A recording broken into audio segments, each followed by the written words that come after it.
Gamit ang kanyang espada, inatake niya ang kalaban at nasugatan ang dalawa sa isang hampas habang nagpapatuloy ang labanan sa pagitan ng dalawang panig. Ang mga matatanda mula sa mga kilalang pamilya ay umatake sa mga sundalo at nasugatan sila. Samantala, mula sa loob ng kampo ni Huang Fu, inatake niya ang isang sundalo gamit ang kanyang espada at tinaga ang katawan nito.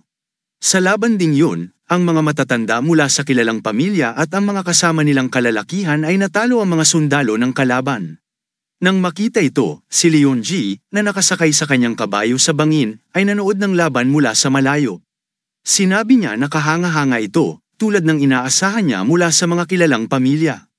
Pagkatapos, ibinaling niya ang kanyang ulo at tiningnan ang kanyang mga kasamahan at matatanda na may ngiti, na para bang nagsasabing panahon na para sila naman ang lumaban. Bilang tugon, ang mga matatanda ay tumayo sa likod at ngumiti, at isa sa kanila, habang ipinapatong ang kanyang espada sa balikat, ay nagsabi na matagal na nilang hinintay ang laban na ito at hindi na sila makapag-antay. Ang isa pa sa kanila ay yumuko, ipinapatong ang kanyang palakol sa balikat at ngumiti, sinasabing matagal na rin mula nang huli ma-flex niya ang kanyang kalamnan at sumabak sa tunay na lumaban. Pagkatapos nito, si Leon Ji ay tumayo ng nakapamewang, at ang kanyang kasama ay lumipad pababa sa lupa upang sumabak sa laban. Huminto rin ang isang batang mandirigma, tumalikod, at inactivate ang kanyang magic power. Ngumiti ito at tinanong kung maaari na rin ba siyang sumali sa laban sa kabilang bahagi ng larangan, kung saan ang pinuno ng kilalang pamilya ay nakikipaglaban sa mga sundalo. Ang pinuno ng pamilya Yu, na may mga pulang matang puno ng galit at umiikot na magic, ay pumapatay ng mga sundalo. Habang inaatake at tinatalo ang maraming sundalo, lalo pang dumarami ang mga sumasalakay sa kanya. Inatake niya ang isa pang sundalo at tinaga ang katawan nito, sabay sigaw, "Huwag umatras!" Nalaglag ang espada ng sundalo mula sa kanyang kamay, at pagkatapos ay humarap siya at ginamit ang kanyang magic sword upang atakihin ang 4 o 5 sundalo sa isang hampas. Pumutok ang dugo mula sa katawan ng mga sundalo habang sila'y sumisigaw, tinatamaan ang kanyang umiikot na magic sword. Nang makita ito, si Leon Ji ay tumayo sa di kalayuan mula sa pinuno ng pamilya Yu at tinanong ito tungkol sa kahalagahan ng pagiging pinuno ng pamilya Yu. Bilang tugon, tumingin ang pinuno ng pamilya Yu, pagkatapos ay tumingin ito kay Leon Ji na may galit, kinikibit ang kanyang mga kilay at labi, at nanatiling tahimik. Tumawa si Leon Ji at sinabi, "Ibig sabihin ako lang ang karapat-dapat na makipaglaban sa iyo." Galit na sumagot ang pinuno ng pamilya Yu, itinaas ang kanyang espada at nagsabing iniisip niya kung karapat-dapat ba ang batang ito laban sa kanya. Ngunit may ngiti sa mga mata ni Leon Ji habang sinasabi niyang siya ang mas malakas sa kanilang dalawa. Pagkatapos ay tinanong niya kung gagamit din ba ng espada ang pinuno ng pamilya Yu, dahil narinig niyang ang espiritu ng pamilya Yu ay hindi na aktibo sa mundo ng martial arts. Habang nagpapatuloy ang laban sa kanilang likuran, ang pinuno ng pamilya Yu ay tumingin kay Leon Ji at sumagot na kakaunti lang ang kanyang mga kakayahan, at kung nais ni Leon Ji, ipapakita niya ito pagkatapos ng laban. Tumango ang pinuno ng pamilya Yu sa isang sundalo, at inihagis ng sundalo ang kanyang sibat patungo sa pinuno. Sinunggaban ng pinuno ang sibat at itinaas ito. Kasabay nito, iniangat niya ang kanyang kaliwang kamay, itinuro kay Leon Ji, at sinakal ang hangin. Pagkatapos ay iniikot niya ang sibat at iniangat ang kanyang kamay. Ang umiikot na magic na nilikha niya gamit ang sibat ay umikot sa paligid niya. Habang itinutulak ito sa lupa, nabasag ang lupa at ang putik ay sumabog pataas. At kumalat ang kanyang mona. Nakita ito ni Leon Ji at sinabi niyang hayaan siyang umatake. Itinutok ng pinuno ng pamilya Yu ang kanyang sibat at sumagot na hindi siya tatanggi sa laban. Ang sibat ay tumama sa katawan ni Leon Ji. Mabilis kumilos si Leopoldo. Pagkatapos nito, ginamit niya ang kanyang kapangyarihan upang ibuka ang kanyang mga braso. Galit siyang tumingin sa pinuno, iniisip na ang sibat ay hamaba. Pagkatapos nito, inihampas ng pinuno ng pamilya Yu ang kanyang sibat patungo kay Leon Ji. Hamaba ang sibat at patungo na sana sa leeg ni Leon Ji, ngunit umilag siya pababa at tinanong kung ano yun, at lumampas ang sibat sa kanyang ulo. Habang tumayo si Leon Ji, nagsimula siyang bumalik sa kanyang tuwid na posisyon, ngunit bago pa man siya makatayo ng tuluyan, itinuro ng pinuno ng pamilya Yu ang kanyang sibat at inangat ito, handang itarak kay Leon Ji. Nabigla si Leon Ji, pero ngumiti lang siya at nagsabing tama ang kanyang hinala. Bago pa man tumusok ang sibat sa kanyang katawan, hawak na ni Leon Ji ang isang bato sa kanyang kamay. Ang pulang aura ay bumalat sa bato, at itinapon niya ito patungo sa ulo ng pinuno ng pamilya Yu. Nabigla ang pinuno nang makita niyang papalapit ang maliit na batong ito. Iniisip niya kung gaano kadelikado ang isang maliit na bato, kaya't iniharang niya ang sibat sa harapan niya. Bumangga ang bato sa sibat at nabasag ito sa maliliit na piraso. Dahil dito, natulak ang pinuno ng pamilya Yu pabalik at natumba siya sa lupa habang hawak ang kanyang sibat. Nakatayo si Leon Ji sa harapan niya, iniisip na tila natapos na ang krisis. Ngunit, tumayo ulit ang pinuno ng pamilya Yu habang hawak pa rin ang sibat, galit na tumingin kay Leon Ji at kinagat ang kanyang mga ngipin, sabay sabi na karapat-dapat nga ito sa titulong Assassin King. Bilang tugon, kumuha ulit si Leon Ji ng mga maliliit na bato sa kanyang kamay, at may galit sa mukha at masamang ngiti. Tumingin siya sa pinuno ng pamilya Yu at sinabing hindi basta-basta ang kanyang pag-atake. Pagkatapos, piniga niya ang mga batong ito sa kanyang kamay at isang maliwanag na kulay rosas na liwanag ang lumabas mula sa kanyang kamay. Sabay tawa, tinanong niya kung kaya nitong labanan ang kanyang susunod na atake. Pinalabas din ni Leon Ji ang kanyang umiikot na pulang enerhiya, at ang lugar kung saan ito tumama ay nagkalat ng mga bato. Si Leon Ji, habang iniunat ang kanyang kamay, hinigpitan ang hawak sa bato at tumingin sa pinuno ng pamilya Yu, sinabing interesado siya sa kakayahan nitong dumpensa. Ang pulang enerhiya ay bumalat sa kanyang kamay, at ang pinuno ng pamilya Yu ay tahimik na nakatayo, hawak ang sibat, habang nakikinig kay Leon Ji. Gayun din, bumalat din ang gintong enerhiya sa katawan ni Leon Ji. Ngumiti si Leon Ji at itinapon ang mga bato patungo sa pinuno.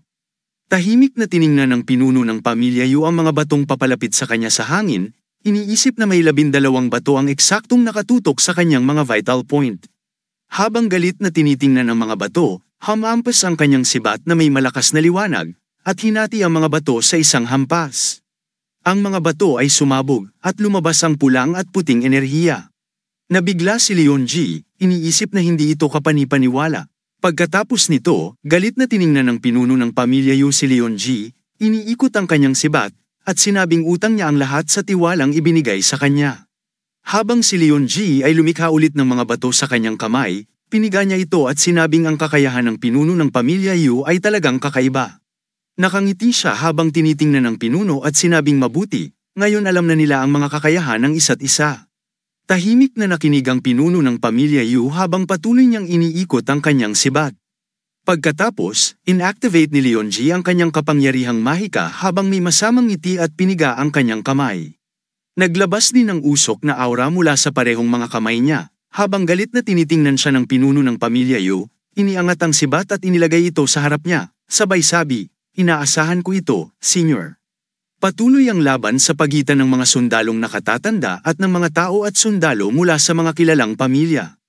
Ang bawat panig ay nag-atake gamit ang kanilang umiikot na mahika at mga sandata. Si HWH Mill ay hamampas ng espada sa isang sundalo at tinaga ito. Damaloy ang dugo mula sa katawan ng sundalo at nalaglag ang espada mula sa kanyang kamay.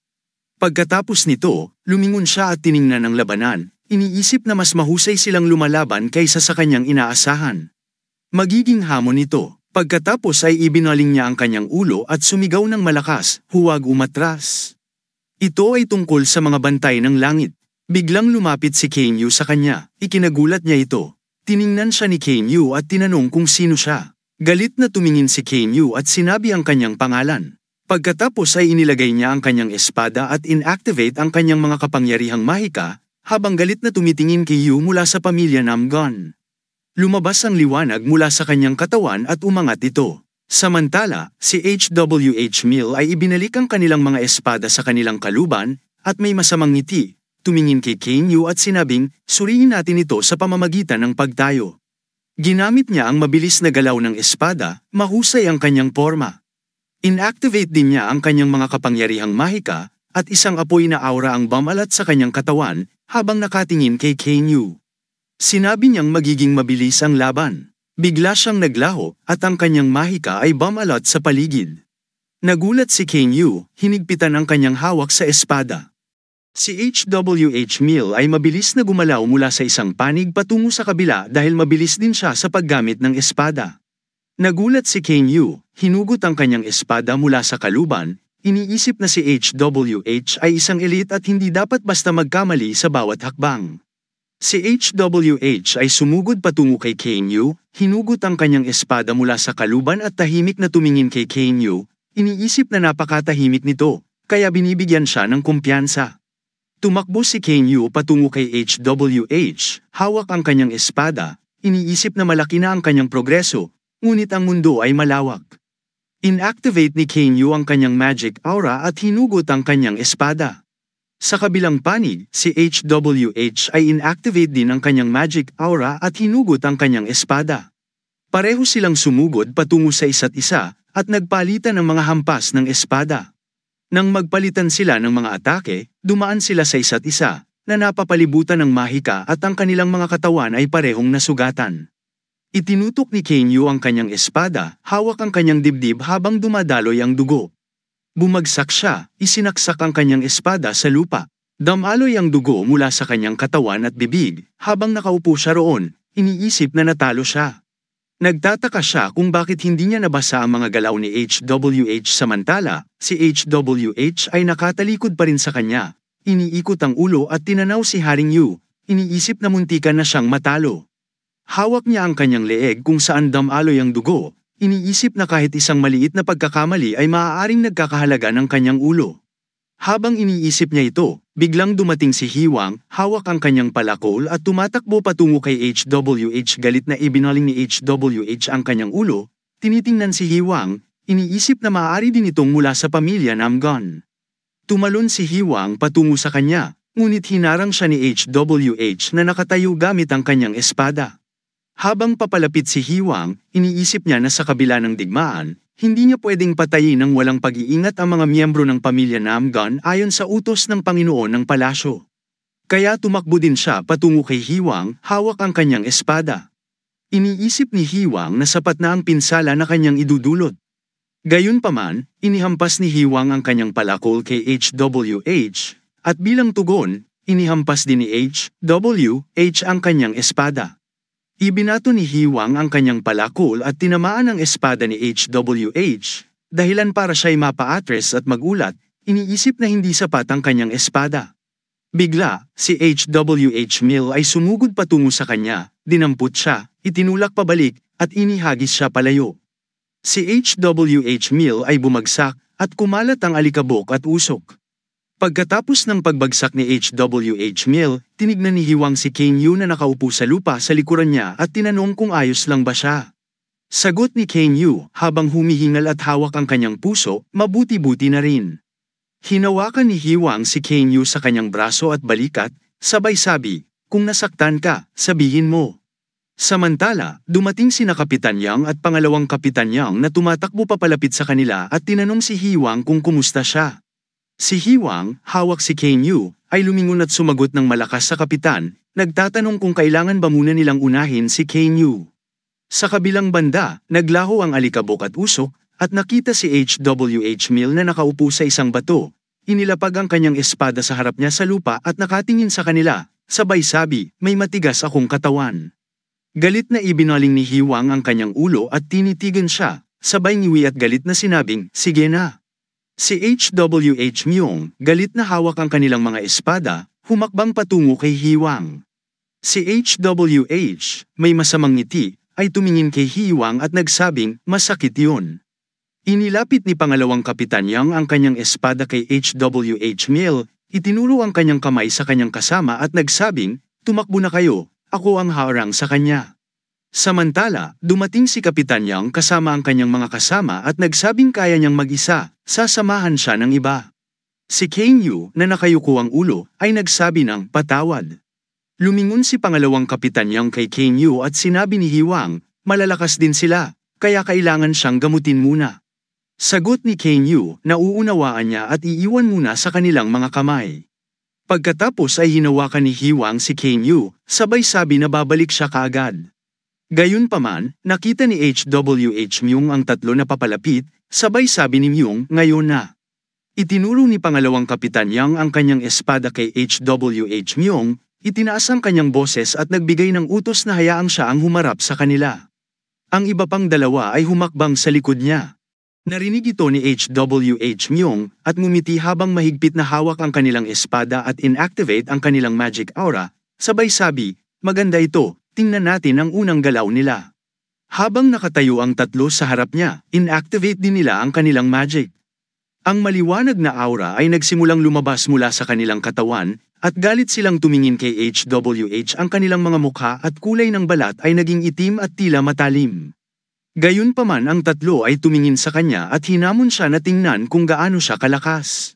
Samantala, si Min at ang kanyang kasama ay nakikipaglaban sa mga sundalo. Isang lalaki, ang tagapangalaga ng langit na dragon, ay may hawak na sibat. Tumalon si Guganggang mula sa bato, palipat-lipat at lumilipad sa hangin, patungo kay Min para atakihin siya gamit ang kanyang mahahabang kuko. Dumaan siya sa tabi ng kasama ni Min na papalapit sa kanya, hawak ang kanilang mga espada upang atakihin siya, ngunit pinatay sila ng kanyang mga kuko. Sumirit ang dugo mula sa kanilang mga katawan, at lumilipad sila sa hangin habang itinutok ang kanilang mga espada sa kanya. Pagkatapos patayin ng mga sundalo sa isang hampas, tumuloy si Ju patungo kay Min at nakita ang kanyang kasama na namatay sa harap niya. Itinutok ni Min ang kanyang espada, sumigaw at tumakbo patungo kay Ju. Inihampas ni Min ang kanyang espada kay Ju bago siya masaktan nito. Tumalon si Ju at habang nasa ere, umikot siya at itinutok ang kanyang kuko kay Min. Lumapit siya sa likod ni Min habang nakatayo ito, lumilingon ang kanyang mga mata. Pagkatapos nito, tumalon si Ju pataas at nanatiling nakabitin sa ere gamit ang kanyang umiikot na magic waves. Itinaas niya ang kanyang kaliwang paa at ipinadala ang kanyang magic waves patungo kay Min. Ang umiikot na magic waves ni Ju ay sumabog sa lupa. Ang lugar na yun kung saan siya tumapak ay nagkaroon ng bitak, at ang mga bato ay naglaho mula doon. Si Min ay nakahiga sa lupa, sugatan, habang natapos ang kanyang magic waves. Nakanganga ang kanyang bibig at siya'y nahihirapan, iniinda ang sakit, hinahawakan ang kanyang ulo. Ang mga sundalo ay nakatingin mula sa ere at nakamasid sa kanya. Nagtawanan sila, dinagdag pa na siya'y kahanga-hanga para sa isang batang mandirigma. Pagkatapos nito, lumapag si Ju sa lupa at tumayo sa harap ng mga sundalo na nakataas ang mga kamay sa likod. Dagdag pa niya, mahina pa rin sila. Tinanong pa niya ang mga sundalo kung balak ba nilang talunin siya gamit lamang ang ganitong antas ng kakayahan. Isang sundalo ang humawak sa kanyang espada at tumakbo patungo kay Ju, sumisigaw ng galit, "Paano mo nagawang bastyusan ang aming matriarka ng ganitong kabastusan?" Nang malapit na siya kay Ju, inihampas niya ang kanyang espada upang atakihin ito, ngunit bago pa siya makapanakit, inihampas ni Ju ang kanyang mga kuko sa sundalo, sabay sabi, "Itong batang walang galang ay walang modo." Naitutok ng sundalo ang kanyang espada, ngunit sumirit ang dugo mula sa kanyang katawan. Nanatiling nakatayo ang sundalo, ngunit hinigpitan ang kanyang paghawak kung saan dumadaloy ang dugo. Galit na tumingin siya kay Ju at tinanong, "Kailangan bang maging magalang sa isang matandang halimaw tulad mo? Mas mabuti pang lunukin ko ang dila ko at mamatay." Samantala, si Min ay sugatan at nakasandal sa bato, na naktingin kay Ju, nagulat sa kanyang nasaksihan. Iniisip niya kung gaano kalakas ang kanilang kalaban, at kung bakit nga ba sinasabi na si Ju ay isang mandirigma na kayang makipaglaban sa Blade Kingdom fanzine ng 1,000 galaw. Si Min ay umupo ng tuwid, ipinikit ang kanyang mga mata, inikrus ang kanyang mga binti, at nagsimulang gamitin ang kanyang healing magic. Ang aura ay naglabas mula sa kanyang katawan at umakyat sa itaas. Iniisip niya na kailangan niyang mabilis na maibalik ang kanyang enerhiya dahil nasa panganib ang kanyang mga kasama. Sa kabilang banda, si Ju ay nakatayo at inikrus ang mga braso, nagsimulang gumamit ng kanyang magic. Ang maliwanag na usok ay nagsimulang lumabas mula sa kanyang mga kamay habang ginagawa niya ang kanyang magic. Tumalon si Ju pataas at sumigaw, "Tingnan natin kung makakapagsalita pa siya ng walang kwenta kapag tinanggal ko ang kanyang mga galamay." Pagkatapos nito, binuka ni Ju ang kanyang mga braso at lumipad sa ere gamit ang kanyang Swimming Eagle Blood Clan magic. Ang kanyang magic aura ay kumalat sa paligid, at ang mga alon ng kanyang magic ay pinalibutan siya. Kasabay nito, ang higanteng agila na nilalang ay lumilipad malapit sa kanya. Lumilipad ito sa aram tumingin pababa, habang ang mga sundalo ni Min ay nakatayo, hawak ang kanilang mga espada at nakatingin sa kanya. Iniunat ni Ju ang kanyang kamay patungo sa sundalo, may masamang ngiti sa kanyang mukha, at hinablat ang espada nito.